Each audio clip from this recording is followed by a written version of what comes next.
Hello, everybody, and welcome back to Farms and Frontlines. I'm your host, Max Terzano, and I'm joined, as always, by Jess Rudo. Hey there. Today, we're actually doing something a little different. Since the beginning of this podcast, you will hear us mention food security a lot. Where, after all, we are Farms and Frontlines, a food security podcast. And we realized we've never actually just sat down and explained what we mean when we say food security. So today we're just going to kind of dive into that and look at what we think food security means, what it means on an official level, and kind of go through a little bit of the history of international food security organizations, how we got to where we are today, and all that kind of stuff. So a little bit of a history lesson. Jess, I guess to start, when you hear food security, what do you think of? So I think of two things. The first thing that comes to mind is how can food get from where it is produced to where it is consumed? Can it get there? The Okay. security, like, is it safe? Does it actually happen? Do pirates stop ships before they can get to someplace? That's the first thing I think of. Like, can it travel whatever distance or whatever location to get to where it needs to go in safe? I don't know a better word for safe. I mean, Safely. safely seems pretty good. Yeah. The other thing I think about is if I think of an area, are they able to feed themselves? And I guess that would be either domestically, they can grow the food that their people need, or are able to um, get imports. So can they feed themselves by whatever means? Right. Okay. That's how I would think of food security. Right. And I think when most people hear food security, it's probably along those lines or something similar. I mean, I Yeah. know for me, my definition is a little skewed because when I was taking some classes on food security for my master's, I actually wrote a paper on like food insecurity in Mm. food deserts in the United States, and I focused on Camden, New Jersey, because there are no supermarkets in the city of Camden, New Jersey. Why Like, is that?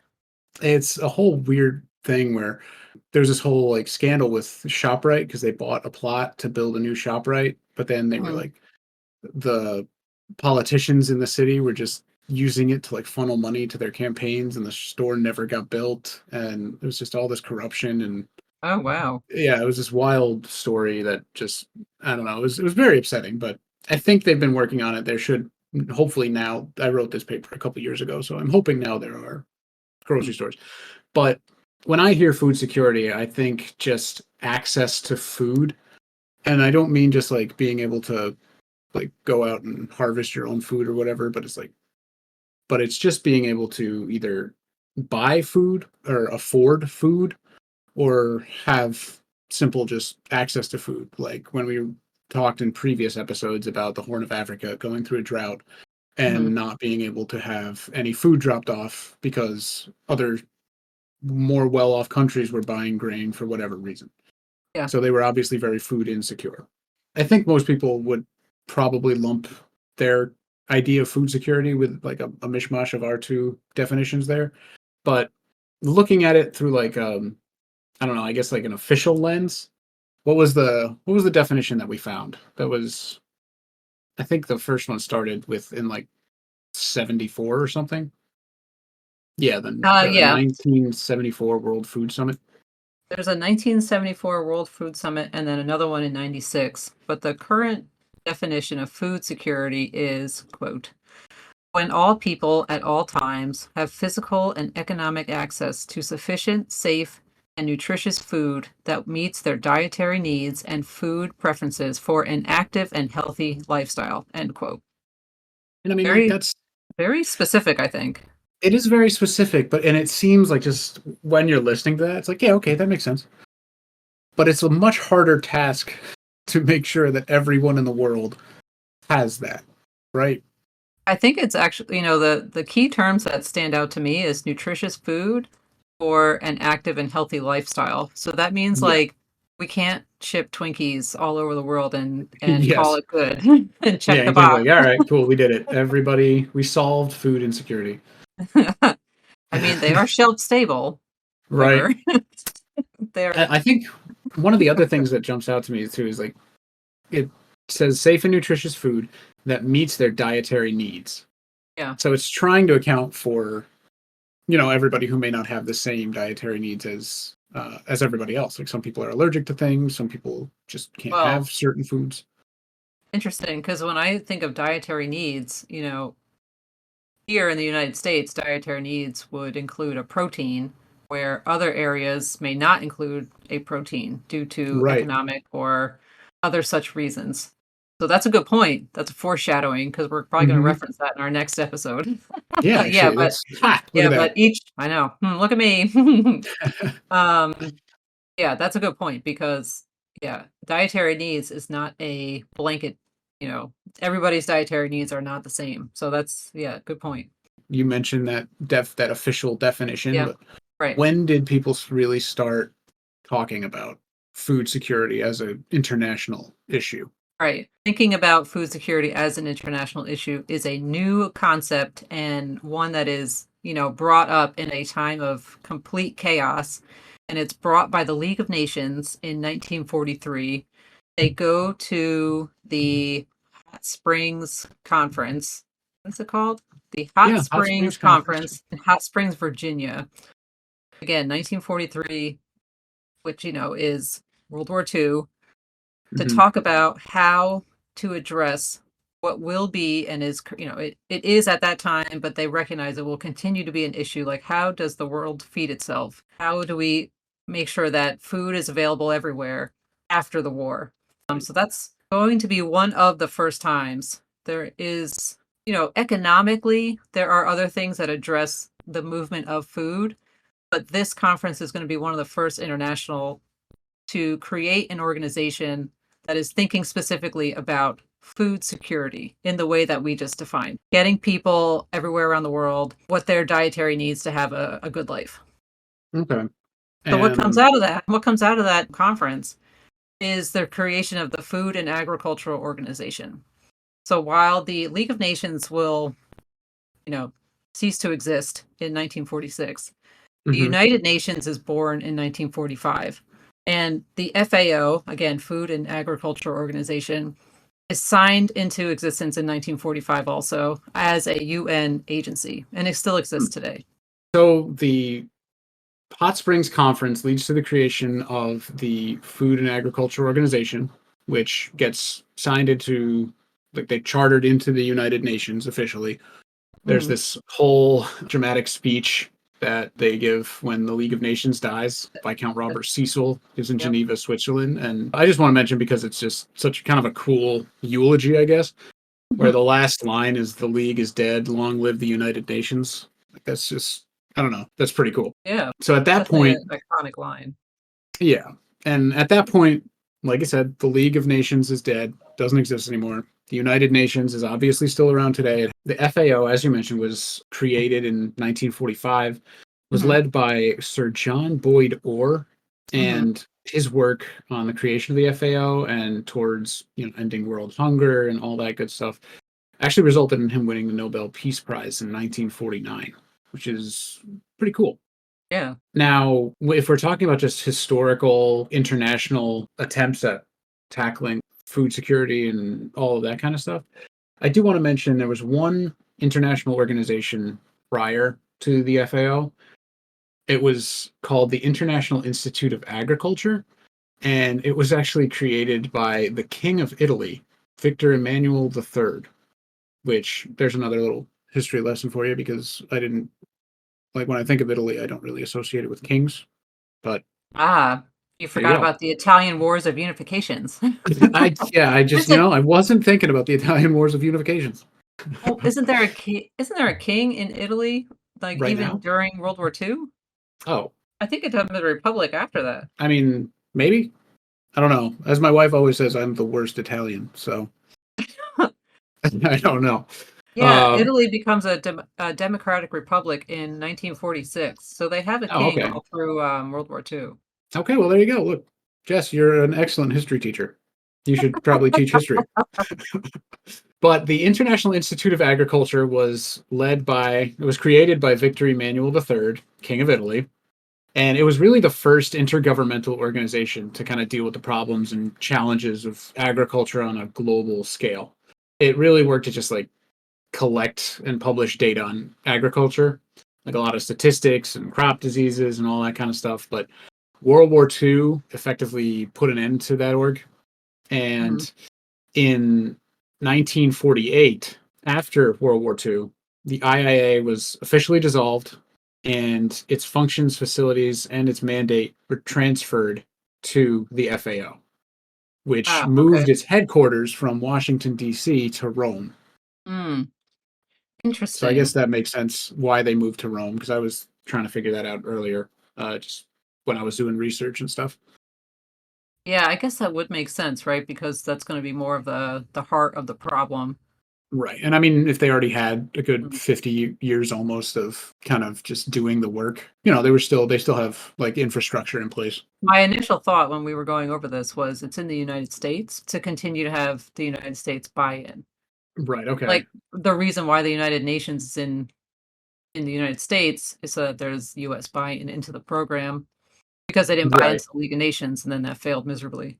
Hmm. Okay, that's interesting. Yeah. Yeah. So I think you're right. Like the UN officially is in the US. They had the FAO was headquartered in DC, but then once the IIA closed and transferred to the FAO, they just up and went to Rome. Okay. The other thing that is brought into the UN at the same time is the United Nations Relief and Rehabilitation Administration. So it's just another organization to try to get aid and food out to people who need it after the war. Okay.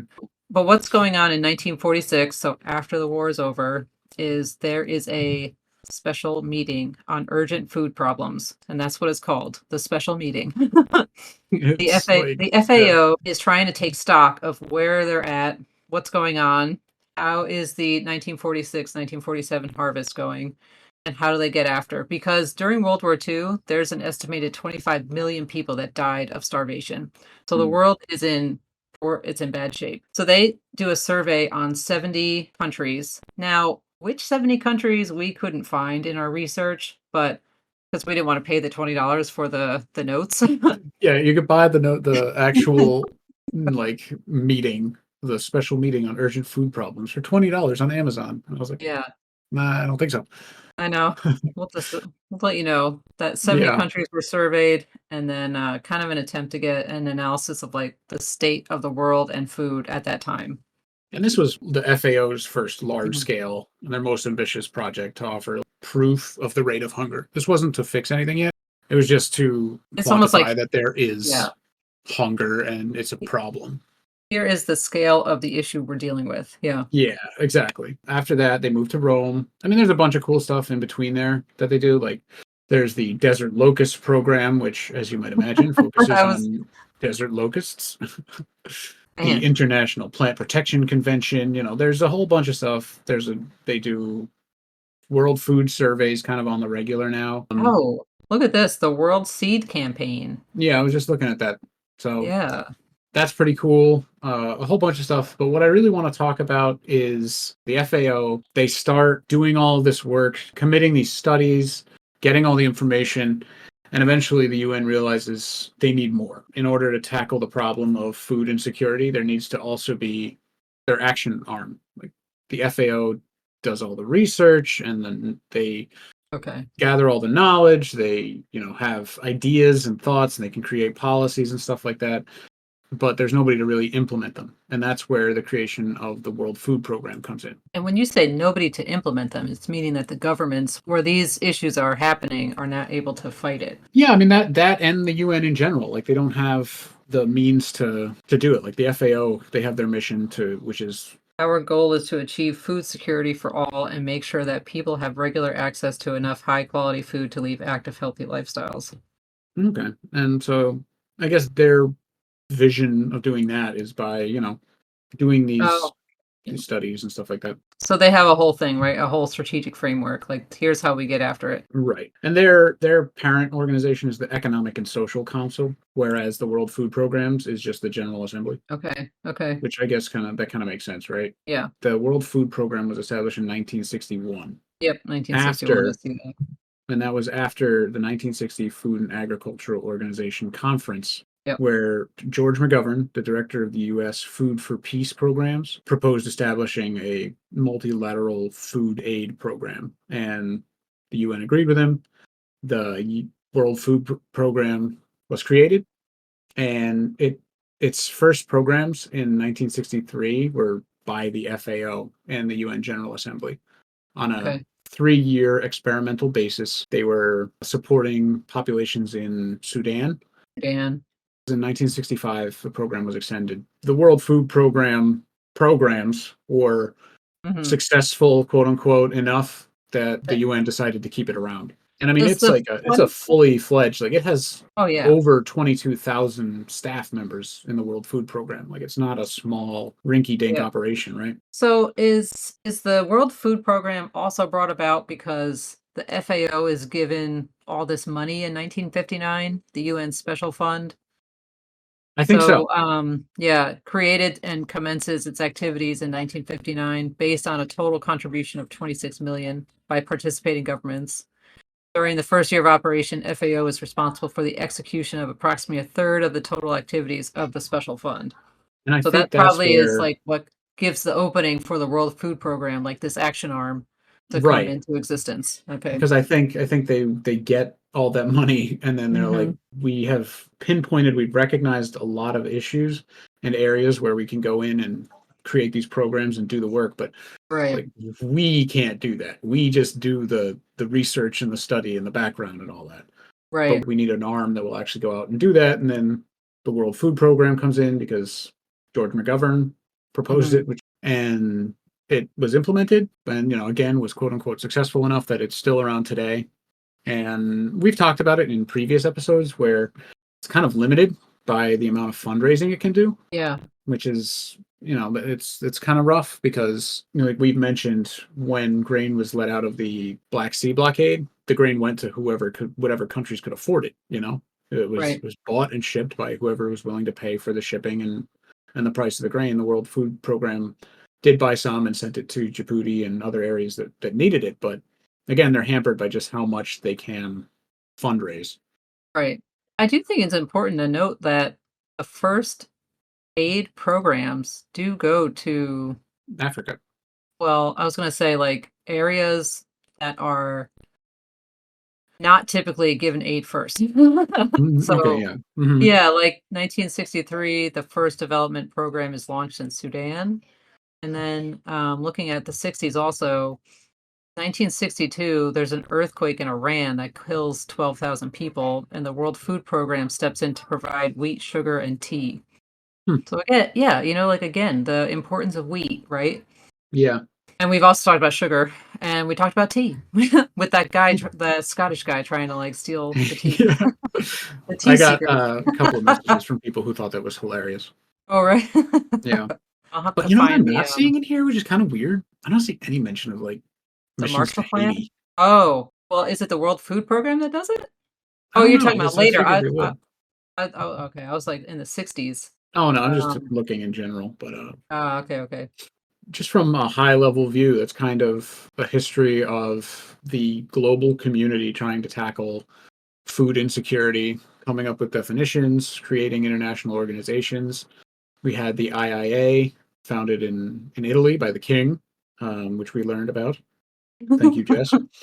The League of Nations had the Hot Springs Conference, which led to the creation of the FAO, which was so important that even after the League fell or failed, the UN adopted its charter, became a thing, won a Nobel Peace Prize. Eventually, the World Food Program is created to kind of carry out the work that the FAO is shining a light on, the issues where it needs action. World Food Program is created to handle that action. The World Food Program actually also was awarded a Nobel Peace Prize in 2020 Oh, wow. for its efforts to provide food assistance in areas of conflict and to prevent the use of food as a weapon of war and conflict, which is actually really important because we will hopefully potentially have an episode where we talk about how food insecurity can lead to conflict as Yeah. opposed to conflict. We already know that can lead to food insecurity. So, Well, that clause that food will not be used as like a weapon of bargaining war. tool for, yeah, weapon of war was brought up. It has been brought up quite a few times with the Russo-Ukraine conflict, Hmm. saying that the blockade is, using food as a weapon of war.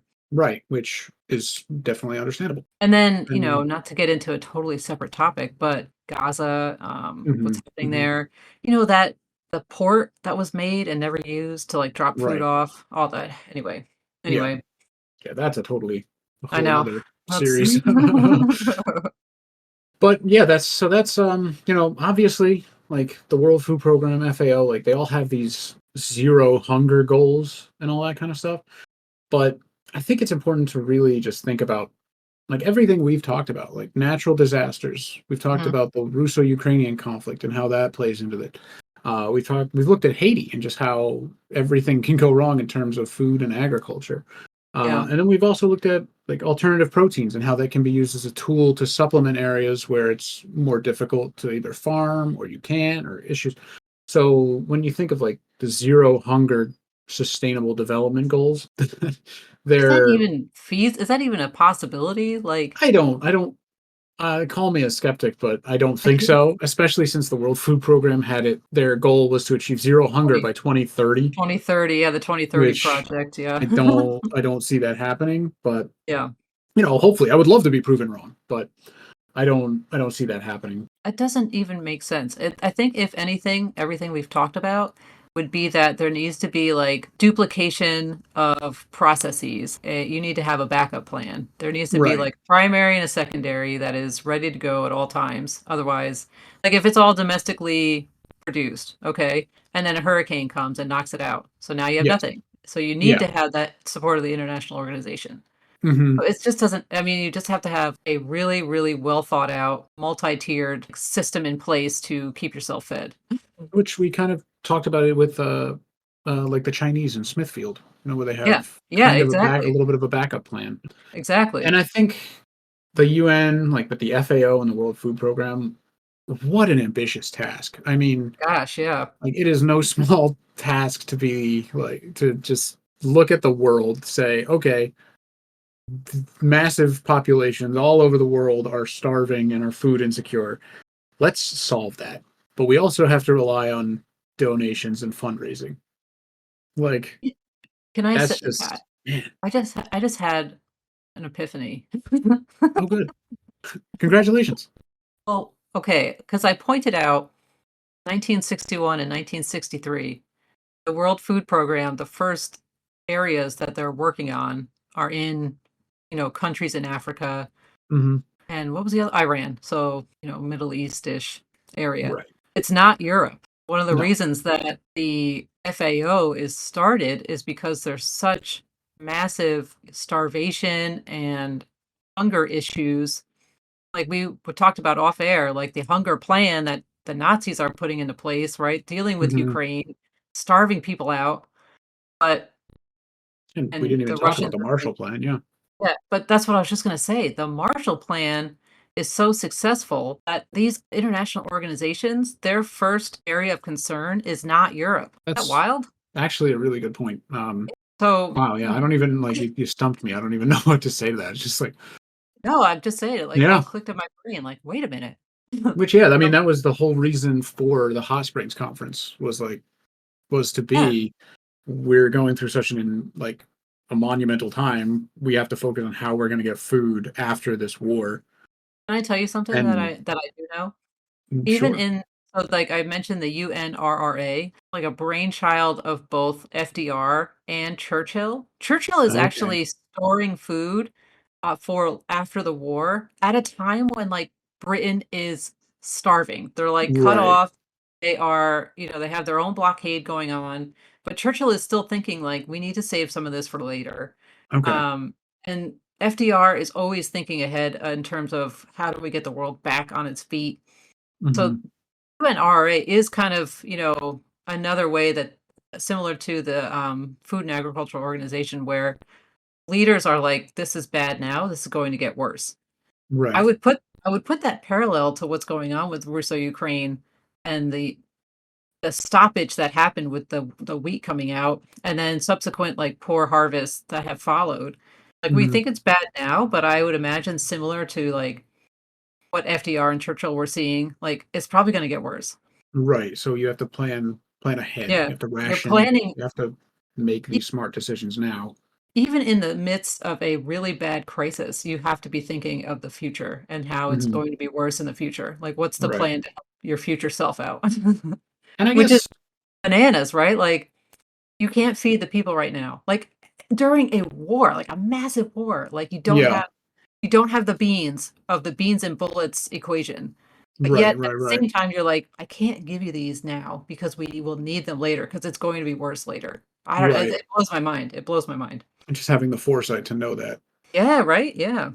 And I guess one of the reasons they don't focus on Europe in the 60s and whatnot, and like folk can pay attention to Africa and Iran and all that. I guess like after the war, their countries they did have, like Churchill and the Marshall Plan and all that stuff to be like, we need to help ourselves before we can go out and help everybody else. Yeah, Churchill resigns in 1955, but there is a little bit of stability after the war. There are people that were thinking, but like FDR dies in April of 1945, so like just before the end of World War II of a is it a stroke or something with his brain starts bleeding, a cerebral hemorrhage.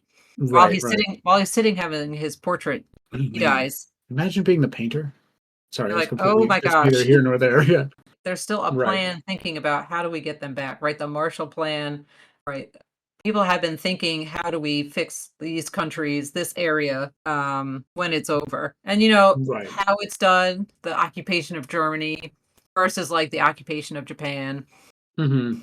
There's, it Yeah, goes yeah, different. yeah. Well, we're getting Yeah. off topic in terms of how does it, well, I guess we're not because starvation is kind of used in East Germany, right? Like these Yeah. blockades or East Berlin, not East Germany. Yeah, I mean, I just to get Yeah. back to talking about like looking at other countries, like once they figured out how to get themselves back on track and everything, I think the FAO and I have to further that the World Food Program, like they see all of these issues, like they do the food surveys and have Mhm. the urgent meeting on food Yeah, security and stuff like that. the special meeting. Um, yeah, the special meeting where they see like, okay, we kind of got ourselves figured out, but the rest of the world, or at least these 70 countries, we've identified areas where they're struggling. How do we also help them? That's our mission. Let And also to point out, how do we define they are struggling, right? What does exactly. that So mean? What is hence we poverty? come up What is with the food definitions. insecurity? Mhm. Yeah. And And so like a that's how scale. kind of Mhm. how they got there, to be like, Yeah. where's the issues? How do we define that issue? And then how do we tackle that issue? And it wasn't, this was not an overnight thing. Like this started in the early 1900s with the IIA, where they just kind of gathered data and looked at crop diseases and stuff like that and what they could do to fight that. Then we had the League of Nations, the Hot Springs Conference, where they decided, hey, we need to make sure that we have food after the war. Let's create this organization, the Food and Agriculture Organization, who did their work, created the World Food Program down the line to assist actually implementing the work. And all of that is still running today. Like there's still obviously many conferences and all that sort of stuff to address this work and studies and wealth of knowledge out there and just people working. Like we said, there's over 22,000. So they created the definitions and here we are. That is food security. Bing, bang, boom. There you Super go. simple. If you loved hearing us talk in circles, keep tuning in. That's how we do it. Yeah, That's how we make the sausage. we get there eventually, but I do think it's a really cool history lesson because I didn't know about any of that. And I was like Jess and I, we were talking about what we want to talk about for future episodes. And I was like, hey, we never actually looked at like what the heck do we mean when we say food security? Yeah. You know what else we didn't even talk about? Like how the international community has to buy in for these Oh yeah, international programs to work. yeah, no, 100. Again, Percent again, highlighting how important it is I to have think I food. would I would really love to have like somebody who works for the World Food Program like talk to us Mm. about just how they're able to implement their programs and stuff like that, or what they look at when they're trying to fundraise, where the money goes, all of that kind of stuff. I don't know. I I, personally think that would be really interesting. I'd be interested to see how they rate what is important. and what's not. Right, like what their scale kind of looks like. Yeah, like we know things are seasonal, like harvests, but does that bring a country or a group of people up in importance I don't know, when they're looking at who gets what, how do they Right. figure that out? I think that'd be Yeah. interesting. I think that'd be a really cool conversation to have. So I'll keep digging around. Hopefully Yeah, we can find somebody who'd be willing to talk to us. that'd be cool. But I think that does it for this episode. Hope you all learned something. I know I did. I thought it was, like I said, a cool history lesson. Any closing thoughts, Jess, before we talk about our next episode? Nope. Let me think. Let me think. Closing thoughts. I have like Nope. I have like thoughts going in like 15 directions. Do terrorists play into that algorithm of who is important to get food and who doesn't? I And imagine it then, does because, like we saw well, in, then, yeah, that you brought me know, back to like the security part of that. Okay, so or does food security, the security of the food, actually trump any other portion, or is that just like right, another part of the calculus? I don't know. rather That's than sort of, just giving a shipment of grain to El Shabaab. yeah, or like that Gaza landing Or strip or whatever the hell it mhm. was. The Yeah. port, like, is it okay? That sounds good. In implementation, it's not possible because the security isn't there. I don't So, know. That's where my brain was as you can going. tell, as you can tell, there's definitely room for more exploration. But I hope this gives everybody a little bit more of an idea of what we mean when we're talking about food security or when we mention food security. We provided a definition and then just kind of dove a little bit into the history of the international organization around actually pursuing food security on a global scale. Yeah. Our next episode we're actually really excited about. We have a pretty interesting guest coming in from CSIS to talk to us more about alternative proteins and Again, kind of what we're looking at. How is that playing into the security piece? What does this other food source mean for areas that need food? Is this another way, kind of what we were saying with the redundancy in systems? Is this another tool that could help with redundancy in food systems? right. And then So we'll probably go off topic and most go down likely, some if you rabbit know us, holes, yep. but it'll be So good. we're It'll be really good. excited for that, though. I hope you enjoyed it, and we hope you tune in for our next episode with Dr. Zane Swanson. That will be out after this one, so keep looking for that. If you don't, please follow us on our social medias to keep up to date when our new episodes are coming out. And if you have any questions, you can always reach us at farmsandfrontlines@gmail.com. So thanks again. Thank you.